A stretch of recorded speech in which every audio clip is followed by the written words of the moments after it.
بسم اللہ الرحمن الرحیم۔ السلام علیکم۔ شادی ہوئی تھی پر شوہر قریب نہیں آتا تھا اور سب کو کہتا یہ بانجھ ہے۔ اسی طرح اس نے دوسری شادی کر لی۔ جب ایک دن تنگ آ کر میں نے گھر چھوڑ دیا اور ایک مزار پر بیٹھ گئی، وہاں روز ایک فقیر آتا اور کہتا اپنے حق کے لیے لڑ۔ ایک دن میں اپنے حق کے لیے کھڑی ہوئی اور اپنے سسرال گئی، لیکن جو ہی سسرال میں قدم رکھا سارے قدموں میں گر گئے اور کمرے کی طرف اشارہ کرنے لگے۔ میں نے جو ہی کمرے میں جھانکا دنیا گھوم گئی کہ وہاں تو میں نے جیسے ہی اپنے سسرال کی دہلیز پر قدم رکھا، ایک فقیر میرے قدموں میں آ کر بیٹھ گیا اور کہنے لگا اللہ کے نام پر کچھ دے دو۔ میں اس فقیر کی جانب دے کر سہم گئی تھی، جلدی سے اپنے سلامی والے پرس سے 1000 روپیہ نکال کر اسے دے دیا۔ میری ساس نے ناگواری سے مجھے دیکھا اور میرا ہاتھ تھام کر مجھے گھر کے اندر لے گئی، جبکہ میں اس فقیر کی پر اسرار شخصیت کے بارے میں سوچنے لگی تھی۔ مجھے اس کی آنکھوں میں اپنا برا مستقبل نظر آیا تھا۔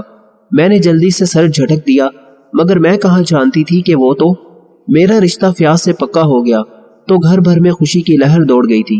میں بھی خوش تھی کہ چلو میری شادی کے بعد میرے والدین کے سر سے بوجھ سرک جائے گا۔ بیٹیاں بوجھ نہیں ہوتی، مگر لوگ انہیں بوجھ بنا دیتے ہیں۔ خاص کر بھابھیوں کے آ جانے کے بعد بیٹیاں اپنے ہی گھر میں پرائی ہو جاتی ہیں۔ یہ رشتہ اچھا تھا، فیاض اچھا کما رہا تھا، سب کچھ ٹھیک ٹھاک تھا، مگر فیاض کے والدین زیادہ جہیز کی ڈیمانڈ کر رہے تھے۔ جب یہ بات مجھے پتا چلی تو میرا دل بہت زیادہ غم زدہ ہو گیا تھا۔ میں نے اپنی والدہ سے کہہ دیا کہ آپ اس رشتے سے انکار کر دیں، ہمیں کوئی اور رشتہ مل جائے گا جنہیں جہیز کی لالچ نہیں ہوگی۔ امی کہنے لگی ثانیہ تم 22 سال کی ہو گئی ہو، 2-4 برس اور گزر گئے تو تمہارے لیے رشتے آنا بھی بند ہو جائیں گے۔ میں ان کی مجبوری بھی سمجھتی تھی، مگر دل مانتا ہی نہیں تھا کہ میری وجہ سے میرے والدین پر اتنا بوجھ آ گرے۔ خیر ابو نے جب حکم سنا دیا کہ ثانیہ کی شادی یہی ہوگی تو پھر میں نے بھی چپ سادھ لی تھی، کیونکہ والد کے حکم سے بڑھ کر میرے لیے کچھ بھی نہیں تھا۔ بس افسوس مجھے اس بات کا تھا کہ میرے والد کو قرض لے کر میری شادی کرنا پڑی تھی۔ خیر جو شادی کے دن نزدیک آتے جا رہے تھے، میرے دل میں فیاض کے لیے نرم گوشہ پیدا ہوتا جا رہا تھا۔ میں سوچنے لگی تھی کہ شاید فیاض اپنے گھر والوں سے مختلف ہو سکتا ہے کہ وہ جہیز کی ڈیمانڈ پر اپنے گھر والوں سے خفا بھی ہوا ہو۔ شاید فیاض کے سنگ میری زندگی بہت اچھی گزرنے والی ہو۔ اسی شاید اور کاش کے دوران میری شادی ہو گئی اور میں رخصت ہو کر فیاض کے گھر چلی گئی تھی۔ جب میں نے نکاح نامے پر دستخط کیے، میرے دل میں فیاض کی محبت اور بھی زیادہ بڑھ گئی تھی۔ حلال کی برکت سے میرا دل سرشار تھا۔ رخصتی کے وقت آنکھوں سے ڈھیروں آنسو بھی نکل رہے تھے، مگر تب میرا دل خون کے آنسو رونے لگا تھا جب ابو نے میرے سر پر ہاتھ رکھ کر کہا ثانیہ جس گھر میں تم بیاہ کر جا رہی ہو اب وہاں سے تمہارا جنازہ ہی اٹھے، یہ نہ ہو کہ تم آئے دن ناراض ہو کر گھر پہنچ جاؤ۔ میرے دل میں ایک سوال نے سر اٹھایا تھا، کیا شادی کے بعد میرا اس گھر سے رشتہ ختم ہو گیا ہے کیا؟ اگر میرے شوہر یا سسرال والوں نے مجھے تنگ کیا تو میں کیا کروں گی؟ میں یہ سب سوال اپنے منہ سے نہ بول سکی تھی۔ خیر میں اپنی آنکھوں میں ہزاروں سپنے چھپا کر فیاض کے گھر رخصت ہو چکی تھی، مگر دروازے پر بیٹھے فقیر نے مجھے چونکا دیا تھا۔ اس نے میرے سامنے ہاتھ پھیلا لیے تھے۔ میں گھبرا گئی تھی کیونکہ مجھے اس فقیر کی آنکھوں میں اپنا برا مستقبل نظر آ رہا تھا۔ میں نے اپنے پرس سے 1000 روپے نکال کر اسے تھما کر گھر میں داخل ہوئی تو فیاض کا خوبصورت اور وسیع گھر دیکھ کر میں سب کچھ بھول گئی تھی۔ میرے جہیز کا سامان اس گھر میں سج رہا تھا۔ میری ساس میرے وارث صدقے جا رہی تھی۔ سسر نے بھی میرے سر پر ہاتھ رکھ کر کہہ دیا کہ تم اس گھر کے لیے بہت بھاگوں والی ثابت ہونے والی ہو۔ میری ساس مجھے پھولوں سے سجے کمرے میں بٹھا آئی تھی۔ میں مسکرا رہی تھی۔ میری آنکھوں کے سامنے میرے شوہر کا خوبصورت سا چہرہ گردش کر رہا تھا۔ مجھے زیادہ انتظار نہیں کرنا پڑا تھا۔ میرا شوہر دروازہ کھول کر کمرے میں داخل ہو گیا تھا۔ میں نے جلدی سے سر جھکا لیا تھا، وہ بھی میرے پاس آ کر بیٹھا تھا۔ میں زیر لب مسکرا رہی تھی۔ تب میرے شوہر نے میرا گھونگھٹ اٹھایا تو میں اس کو دیکھنے لگی تھی۔ مجھے اپنی قسمت پر رشک ہوا تھا۔ تب ہی میرے شوہر کے منہ سے ایسے الفاظ نکلے تھے کہ زمین و آسمان کی گردش ایک لمحے کے لیے رک گئی تھی۔ فیاض بولا دیکھو تو میری قسمت کتنی خراب ہے، مجھے تم جیسی بانجھ عورت ہی ملنی تھی کیا؟ یہ الفاظ میری سماعتوں پر بہت گراں گزرے تھے۔ میں ہکا بکا بیٹھی اپنے شوہر کو دیکھتی رہ گئی تھی۔ میں بولی فیاض آپ ایسی بات کیسے کہہ سکتے ہیں؟ شادی کی پہلی رات ہی آپ مجھ پر بانجھ پن کا ٹیگ نہیں لگا سکتے۔ فیاض نے ناک سے مکھی اڑائی تھی اور اٹھ کر کھڑا ہو گیا۔ وہ باتھ روم سے کپڑے بدل کر آیا تو صوفے پر جا کر لیٹ گیا تھا۔ میں اپنے شوہر کو دیکھتی کی دیکھتی رہ گئی تھی۔ مجھے یقین نہیں آ رہا تھا کہ میری زندگی یوں پلٹا کھائے گی۔ مجھے تو لگتا تھا کہ شادی کے بعد زندگی بہت خوبصورت ہو جایا کرتی ہے، جیسے میری دونوں بھابھیوں کی ہو گئی تھی۔ میری بھابھیاں متوسط طبقے سے تھی۔ میرے والد نے یہ سوچ کر ان کا رشتہ مانگ لیا کہ غریب گھرانے کی ہیں، چلو ان کو میرے گھر میں سکھ تو ملے گا۔ انہوں نے جہیز لینے سے بھی انکار کر دیا تھا۔ جب وہ بیاہ کر آئی تو میرے بھائیوں نے انہیں اپنی ہتھیلیوں کا چھلا بنا لیا تھا۔ میرے والدین بھی ان کا بہت خیال رکھا کرتے تھے، مگر اس چیز کا انہوں نے ناجائز فائدہ اٹھانا شروع کر دیا تھا۔ انہوں نے ہم پر ہی زندگی تنگ کر دی تھی۔ میں تو اپنی بھابھیوں کی آنکھوں میں کھٹکنے لگی تھی۔ وہ بات بے بات فساد کھڑا کر دیا کرتی تھی اور سارا قصور مجھ پر ڈال دیا کرتی تھی۔ میرے بھائی بھی میرے دشمن بن چکے تھے۔ انہی حالات سے تنگ آ کر میرے والدین نے میری شادی جلد از جلد کرنے کی تھی، اور میں بھی کتنی بے وقوف تھی جو یہ سوچ کر بیٹھی تھی کہ شادی کے بعد میں بھی اپنے سسرال میں راج کروں گی۔ مگر ہر کسی کی قسمت ایک جیسی تو نہیں ہوتی نا۔ شادی کی صبح مجھے اپنے سسرال میں حیثیت معلوم ہو گئی تھی، جب میری ساس نے مجھے آ کر یہ کہا کہ ہمارے گھر کا یہ دستور ہے کہ شادی کی پہلی صبح نئی دلہن ہی ناشتہ بناتی ہے، اس طرح گھر میں رزق کی ریل پیل ہو جاتی ہے۔ میں کچھ نہ بولی اور کچن میں گھس گئی۔ گھر میں میری 2 جوان نندیں بھی موجود تھی، ان سے بھی ناشتہ بنوایا جا سکتا تھا، مگر شاید مجھے میری حیثیت دکھانا مقصود تھی، جب ہی تو مجھ سے نہ کسی نے میٹھا بنوایا اور نہ میری مہندی اترنے کا انتظار کیا۔ مجھے گھر میں بے مول ملازمہ بنا لیا گیا تھا۔ ساس مسکرا کر بات کیا کرتی تھی، نندیں اپنی فرمائش پر مجھ سے کھانا بنواتی تھی، بس یہی میری زندگی تھی۔ شادی کو 1 مہینہ گزرا تو فیاض نے ادھر ادھر سب کو کہنا شروع کر دیا کہ میری بیوی تو بانجھ ہے، یہ مجھے بچہ نہیں دے سکتی۔ وہ جھوٹ بول رہا تھا، سچ تو یہ تھا کہ وہ میرے قریب ہی نہیں آیا تھا۔ وہ مجھے سب کے سامنے بدنام کر رہا تھا۔ مجھے اپنی یہ تذلیل گوارا نہیں تھی، مگر میں یہ سب کچھ چپ چاپ سہتی رہی تھی۔ دل میں یہی ڈر تھا کہ اگر فیاض نے مجھے گھر سے نکال دیا تو میں کہاں جاؤں گی؟ والد کے گھر تو نہیں جا سکتی تھی، کیونکہ انہوں نے پہلے ہی مجھے حکم نامہ سنا دیا تھا کہ اگر تم ناراض ہو کر میرے گھر آئی تو تمہیں ایک لمحے کے لیے بھی نہیں رہنے دوں گا، اسی وقت ہاتھ سے پکڑ کر واپس سسرال چھوڑ آؤں گا۔ میں بہت زیادہ مجبور تھی۔ اگر مجھے میکے سے سپورٹ حاصل ہوتی تو میں ان لوگوں کو مزہ چکھا دیتی۔ ایک تو انہوں نے منہ مانگا جہیز حاصل کیا تھا، پھر مجھے اس گھر میں ایک ملازمہ کی حیثیت دی تھی۔ شوہر نے کبھی مجھ سے ہم کلام ہونا تک گوارا نہیں کیا تھا۔ خیر اب تو میری ساس بھی اٹھتے بیٹھتے مجھے بانجھ بن کے تانے دینے لگی تھی۔ ایک دن میں نے غصے میں آ کر اپنی ساس سے کہہ ہی دیا تھا کہ میں بانجھ نہیں ہوں۔ فیاض نے مجھ پر جھوٹا الزام لگایا ہے۔ جب یہ بات میری ساس نے سنی تو وہ بھیڑی ہوئی شیرنی بن گئی تھی۔ اس نے مجھے چٹیا سے پکڑ کر خوب مارا اور کہنے لگی، کمزاد، تو میرے بچے پر الزام لگاتی ہے؟ تو بانجھ نہیں ہے تو پھر بانجھ کون ہے؟ اب تک تو مجھے پوتا کیوں نہ دے سکی؟ تو آ لینے دے فیاض کو، میں تجھے ابھی طلاق دلواتی ہوں۔ میں غصے سے بولی، ہاں ہاں دلوا دو مجھے طلاق، مجھے نہیں رہنا اس گھر میں، مجھے یہاں سے ملا ہی کیا ہے۔ لیکن میری ایک بات یاد رکھنا، آپ کے گھر میں بھی 2 جوان بیٹیاں ہیں، انسان کا کیا دھرا اس کے سامنے ضرور آتا ہے۔ ہم دونوں ابھی لڑ ہی رہے تھے کہ فیاض دروازہ کھول کر گھر داخل ہو گیا تھا۔ اس کے چہرے پر بے انتہا خوشی تھی۔ میں ساری بات تب کرتی جب میں نے فیاض کے پیچھے ایک لڑکی کو گھر میں داخل ہوتے ہوئے دیکھا تھا۔ وہ سرخ دوپٹہ اوڑھے شرماتی ہوئی گھر میں داخل ہوئی تھی۔ وہ بے حد حسین تھی۔ فیاض آگے بڑھا اور بولا، میں آپ کے لیے بہو لایا ہوں، یہ آپ کو پوتا دے گی۔ فیاض کی بات سن کر میرے قدموں تلے سے تو زمین نکل گئی تھی۔ میری آنکھوں سے آنسو گرنے لگے تھے۔ ان تینوں نے مجھے ایسے نظر انداز کر دیا تھا جیسے میں کوئی وجود ہی نہیں رکھتی۔ میری دونوں نندیں بھی ٹی وی بند کر کے باہر آ گئی تھی۔ کہنے لگی، بھائی سچ کہوں تو آپ کے ساتھ ایسی ہی لڑکی سجتی ہے۔ نہ جانے امی نے آپ کے لیے ثانیہ بھابی جیسی مری روح کیوں تلاش کر لی تھی۔ میں اس وقت اتنی گھبرا گئی تھی کہ کوئی سوال بھی نہیں کر سکی۔ نہ جانے اس معاشرے میں بیٹیاں اتنی بزدل کیوں بنا دی جاتی ہیں، کیوں بیٹیوں کو اپنے حق کے لیے آواز اٹھانا نہیں سکھایا جاتا۔ میں وہاں کھڑی رہ گئی تھی جبکہ نئی آنے والی لڑکی شازیہ میرے شوہر کی بھی مالکن بن گئی تھی، اور اس کمرے کی بھی جہاں میں رہا کرتی تھی۔ اب میرے لیے سٹور روم ہی رہ گیا تھا، مجھے وہاں ٹھکانہ دیا گیا تھا۔ میری دونوں نندیں بھی اپنی نئی بھابھی کی گرویدہ ہو گئی تھی۔ میں اداس تھی، یہ اداسی میرے دل کو اندر ہی اندر سے کھاتی رہتی تھی۔ اس اداسی میں تو دل چاہتا ہے کہ انسان اٹھ کر ایک گلاس پانی بھی نہ پیے، مگر مجھے سارے گھر کا کام کرنا پڑتا تھا۔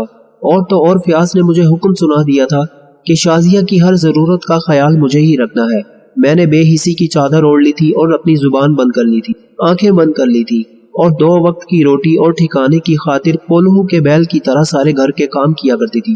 ایک دن شازیہ کہنے لگی، ثانیہ، میں نے اور فیاض نے باہر سیر کرنے کے لیے جانا ہے، تم میرا یہ سوٹ استری کر دو۔ وہ سوٹ بہت خوبصورت تھا، میں اسے دیکھتی ہی رہ گئی تھی۔ جب شازیہ یہ بولی، یہ سوٹ مجھے فیاض نے دلوایا ہے، پورے 10,000 کا ہے، شازیہ جان بوجھ کر میرے سامنے فیاض کا ذکر بڑھا چڑھا کر کیا کرتی تھی۔ میرا دل ایک لمحے کے لیے خاموش سا ہو گیا تھا۔ میری شادی کو 2 ماہ ہو گئے تھے، مگر مجھے خرچے کے نام پر 100 روپیہ بھی نہیں دیا گیا تھا، اور ایک شازیہ تھی جس کے لیے 10-10 ہزار روپے کے کپڑے لیے جا رہے تھے۔ میں وہ سوٹ استری کرنے لگی تھی، ساتھ ساتھ روتی بھی جا رہی تھی کہ میری قسمت نے کیسا کھیل کھیلا تھا۔ مجھے پتا ہی نہیں چلا اور شازیہ کا سوٹ جل گیا تھا۔ میں بہت زیادہ گھبرا گئی تھی، مگر میں یہ ظاہر نہیں کر سکتی تھی۔ شازیہ کو جب علم ہوا کہ مجھ سے اس کا سوٹ جل گیا ہے تو اس نے گھر میں واویلا مچا دیا تھا۔ اس نے مجھے بالوں سے پکڑ کر مارنا شروع کر دیا تھا۔ بس اتنا ہی نہیں، پھر فیاض نے بھی مجھ پر ہاتھ اٹھایا تھا۔ اس دن مجھ میں نہ جانے یہ کیسی ہمت پیدا ہو گئی تھی۔ میں نے فیاض کا ہاتھ پکڑ لیا تھا۔ میں پھوٹ پھوٹ کر رونے لگی تھی۔ میں بولی، فیاض، میں نے تمہارا کیا بگاڑا ہے؟ تم نے میرے ساتھ ایسا کیوں کیا؟ اگر میں تمہیں پسند نہیں تھی تو پھر تم نے میرے ساتھ شادی کیوں کی؟ میری شادی کہیں اور ہو ہی جاتی۔ یہ بھی ہو سکتا ہے مجھے کوئی چاہنے والا انسان ہی مل جاتا۔ فیاض نے میرا ہاتھ پکڑا اور بولا، اس گھر سے نکل جاؤ اور اس سے بیاہ کر لو جس کی یاد میں تم ساری رات ٹسمے بہاتی رہتی ہو۔ اس کے پہلو سے جا کر بندھو جو تمہیں چاہنے والا لگتا ہے۔ وہ مجھے گھسیٹتا ہوا گھر سے باہر لے جا رہا تھا۔ میں روتی چلی جا رہی تھی۔ میں نے فیاض کے سامنے ہاتھ جوڑ دیے تھے۔ میں بولی، خدارا میرے ساتھ ایسا مت کرو، میرے پاس رہنے کے لیے کوئی ٹھکانہ نہیں ہے۔ مگر ظاہری سی بات ہے، فیاض تو مجھ سے اپنا دامن چھڑانا چاہتا تھا، اس لیے مجھے دھکے دے دے کر گھر سے نکال دیا تھا۔ میں اپنے گھر کی دہلیز پر بیٹھی تھی۔ یہ زندگی نے مجھے کیسا دن دکھایا تھا، میں کیا تھی اور کیا ہو گئی تھی۔ آج میں بھی اس دہلیز پر اس فقیر کی طرح بیٹھی تھی جو میری شادی کی رات یہاں پر بیٹھا تھا۔ میں نے سوچا کہ کیا مجھے اپنے والدین کے گھر چلے جانا چاہیے۔ میں نے اپنی اس سوچ کو رد کر دیا تھا۔ میں اس گھر میں نہیں جا سکتی تھی۔ میرے باپ نے مجھے منع کر رکھا تھا۔ انہوں نے تو آج تک اتنی زحمت بھی نہیں کی تھی کہ بیٹی سے فون کر کے اتنا ہی پوچھ لے کہ بیٹی تمہارا شوہر تمہارا خیال تو رکھتا ہے نا، تمہیں اس گھر میں کسی چیز کی کوئی کمی تو نہیں ہے۔ میں نے اس گھڑی خود کو بہت بے بس محسوس کیا تھا۔ میرے پاس کوئی ٹھکانہ نہیں تھا۔ گلی میں رش بڑھتا جا رہا تھا اور میری طرف لوگ مذاق اڑاتی نظروں سے دیکھ رہے تھے۔ میں نے اللہ کا نام لیا اور وہاں سے اٹھ کر چل پڑی تھی۔ مجھے نہیں معلوم تھا کہ مجھے کہاں جانا ہے، بس میں چلتی جا رہی تھی۔ چلتے چلتے میں ایک مزار تک جا پہنچی تھی۔ میں وہاں کھڑی ہو گئی، پھر سوچا کہ اس مزار میں جا کر اپنے لیے دعا کرتی ہوں کہ مجھے کوئی ٹھکانہ مل جائے۔ میں مزار میں داخل ہو گئی تھی۔ میں ٹھکانے کے لیے دعا کرنے آئی تھی یہاں۔ مزار نے مجھے ٹھکانہ دے دیا تھا۔ اس نے مجھے اپنی امان والی آغوش میں سمیٹ لیا تھا۔ ہر طرف سے اللہ کی صدائیں بلند ہو رہی تھی۔ میں سوچنے لگی تھی، میری زندگی کا مقصد کیا ہے؟ والدین کے گھر بھابھیوں کے ہاتھوں ذلیل ہوتی رہی اور سسرال میں اپنے شوہر اور نندوں کے ہاتھوں۔ کیا اللہ نے مجھے اس لیے بنایا تھا؟ میں یہی سوچ رہی تھی جب ایک فقیر میرے پاس آیا۔ وہ بولا، اپنے حق کے لیے لڑ۔ میں نے سر اٹھا کر اس کی جانب دیکھا تو یہ وہی فقیر تھا جو میرے گھر کی دہلیز پر بیٹھا تھا۔ میں اس کی جانب حیرت بھری نظروں سے دیکھتی رہی تھی۔ میں بولی، اپنے حق کے لیے کیسے لڑوں؟ وہ بزرگ فقیر مسکرایا تھا۔ وہ بولا، یہ تمہیں کوئی نہیں بتائے گا، تمہیں اپنے لیے سارے راستے خود ہی بنانے ہوں گے۔ میں رونے لگی تھی۔ میں بولی، میں بہت کمزور ہوں، میں اپنے لیے کچھ نہیں کر سکتی۔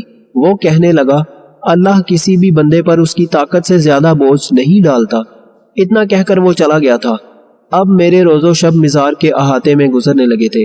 وہ فقیر ہر روز میرے پاس آتا اور کہنے لگتا، اپنے حق کے لیے لڑ۔ میں اس کی بات سے چونک جایا کرتی تھی۔ ایک دن سوچنے لگی کہ اگر قیامت کے دن اللہ نے مجھ سے سوال کیا کہ میں نے تمہیں زندگی جیسی نعمت سے نوازا تھا، تم نے اس زندگی کو کہاں بسر کیا، کس کے کام آئی، انسانیت کی خدمت کی یا نہیں، تو پھر میں کیا جواب دوں گی؟ میں نے سوچ لیا تھا کہ میں اپنے سسرال ضرور جاؤں گی، میں اپنے ساتھ برا کرنے والوں سے انتقام ضرور لوں گی۔ یہ سوچ کر میں ایک دم سے جوش میں آ گئی تھی۔ میں قدم قدم چلتی مزار کے احاطے سے نکل گئی تھی۔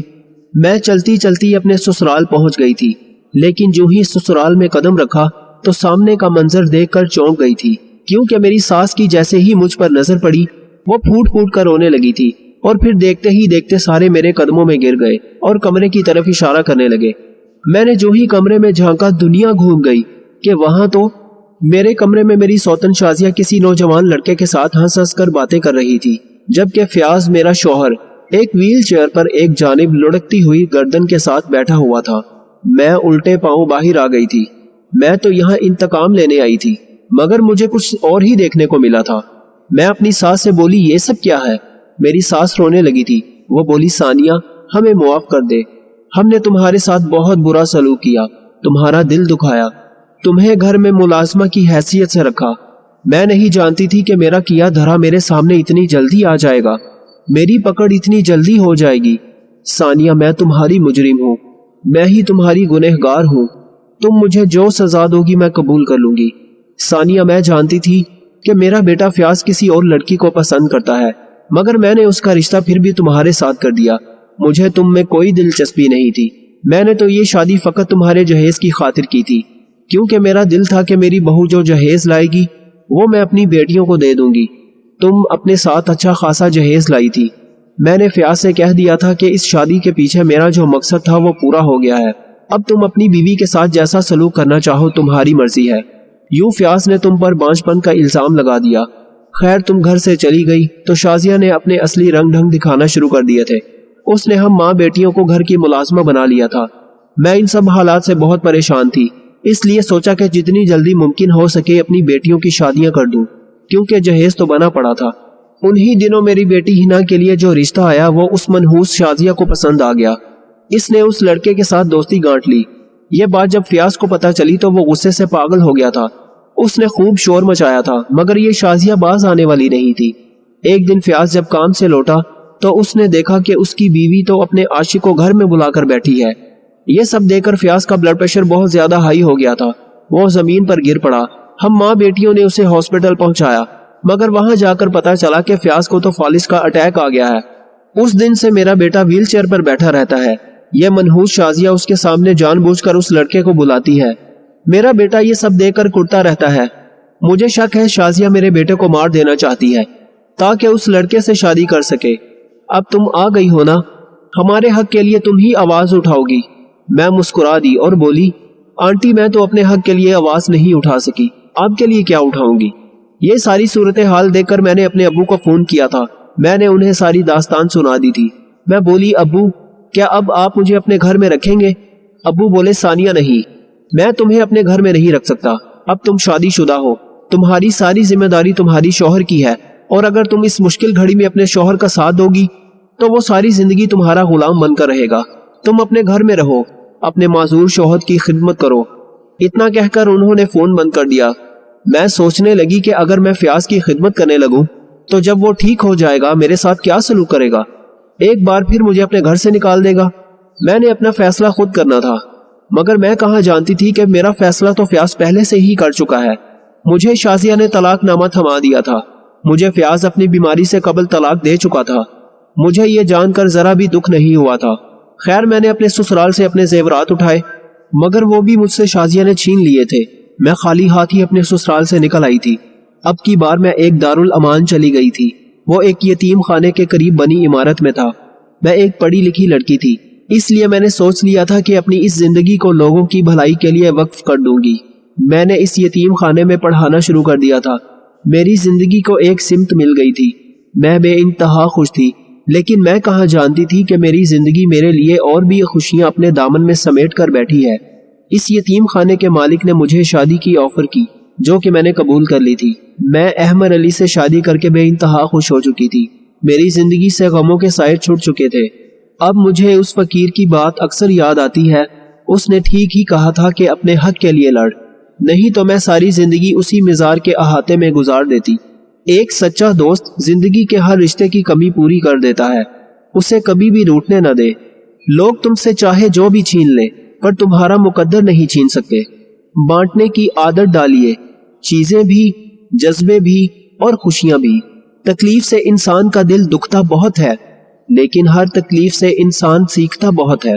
ایک دانا سے کسی نے پوچھا ہم ایسا کیا کریں کہ سب کی نظروں میں اچھے بن جائے. دانا نے جواب دیا اس دنیا میں اگر کوئی فرشتہ بھی بن جائے تب بھی اسے برا کہنے والے موجود ہوتے ہیں. راستہ بدل لینا چاہیے وہاں سے جہاں آنکھوں کے پیچھے کی کمی اور مضبوط لفظوں کے پیچھے ٹوٹا ہوا لہجہ کوئی نہ سمجھ سکے. ہر انسان کی زندگی میں ایسا شخص ضرور ہوتا ہے جس سے وہ بے پناہ محبت کرتا ہے, لیکن کبھی اس سے کہہ نہیں پاتا. زندگی چند سانسوں کا نام ہے, سو ہر کسی سے پیار کرو. اہل دل اور مخلص لوگوں کا یہی شیوا ہے. دل سے خوبصورت بنے, شکل سے تو اللہ پاک نے سب کو خوبصورت بنایا ہے۔ بڑا ہی رنگین رہا یہ سال، ہر کسی نے اپنے رنگ دکھائے۔ وہ لوگ آپ کی قیمت کبھی نہیں سمجھ سکتے جن کے لیے آپ ہمیشہ دستیاب رہتے ہیں۔ منہ کھلتا ہے تو حسب و نسب، تربیت اور ذہنیت کا پتہ چلتا ہے۔ اچھائیاں پھیلاؤ، اچھائیاں لوٹ کر تمہارے پاس آئیں گی۔ حضرت علی رضی اللہ تعالی عنہ نے فرمایا، کسی کا عیب تلاش کرنے والے کی مثال اس مکھی جیسی ہے جو سارا خوبصورت جسم چھوڑ کر صرف زخم پر بیٹھتی ہے۔ قول سے اخلاق اور عمل سے کردار تشکیل پاتے ہیں۔ دعا کے آگے قسمت بھی بے بس ہو جاتی ہے۔ جب انسان اندر سے ٹوٹ جاتا ہے تو وہ باہر سے چپ رہنا شروع کر دیتا ہے۔ اگر لوگ آپ کو قبول نہیں کرتے تو کبھی مایوس نہ ہونا، کیونکہ لوگ اکثر وہ چیزیں چھوڑ دیتے ہیں جن کی قیمت وہ دے نہیں سکتے۔ کسی کی زندگی میں رہنے کے لیے بھیک نہیں مانگنی چاہیے۔ لفظوں کے دانت نہیں ہوتے مگر یہ کاٹ لیتے ہیں۔ رات کو بار بار آنکھ کھلے تو یہ اس بات کی نشانی ہے کہ تم پر قسمت کھلنے والی ہے اور بہت جلد تم کامیابی پاؤ گے۔ ہم کسی سے جب رشتہ توڑتے ہیں تو اس کی کوئی نہ کوئی وجہ ضرور ہوتی ہے۔ کچھ عرصے بعد ہم وجہ بھول جاتے ہیں مگر لا تعلقی قائم رہتی ہے۔ جو سننے پر آمادہ نہ ہو اسے چیخ چیخ کر نہیں بتایا جاتا بلکہ خاموش رہ کر سنایا جاتا ہے۔ عورت سب کچھ معاف کر دیتی ہے لیکن اگر ٹھان لے تو اپنی آنکھ سے نکلے آنسو بھی معاف نہیں کرتی۔ کسی کا خیال اگر بار بار دماغ میں آئے تو اس سے کوئی بھی رشتہ ہو وہ انسان ہمارے دل کے بہت قریب ہوتا ہے۔ دوست وہ ہے جو دوست کا ہاتھ اس کی پریشانی اور تنگی میں پکڑتا ہے۔ رزق کی کمی اور زیادتی دونوں ہی برائی کی طرف لے جاتے ہیں۔ اس دینے والے کا دروازہ کبھی بند نہیں ہوتا، بس لینے والے ہی دروازہ کھٹکھٹانا بھول جاتے ہیں۔ اس کائنات میں صرف اللہ کی رحمت کی دکان ایسی ہے جہاں خریداری کے لیے اگر جیب میں کوئی نیکی نہیں تو آپ ہاتھوں پہ چند آنسو رکھ کے جو چاہے لے لیں۔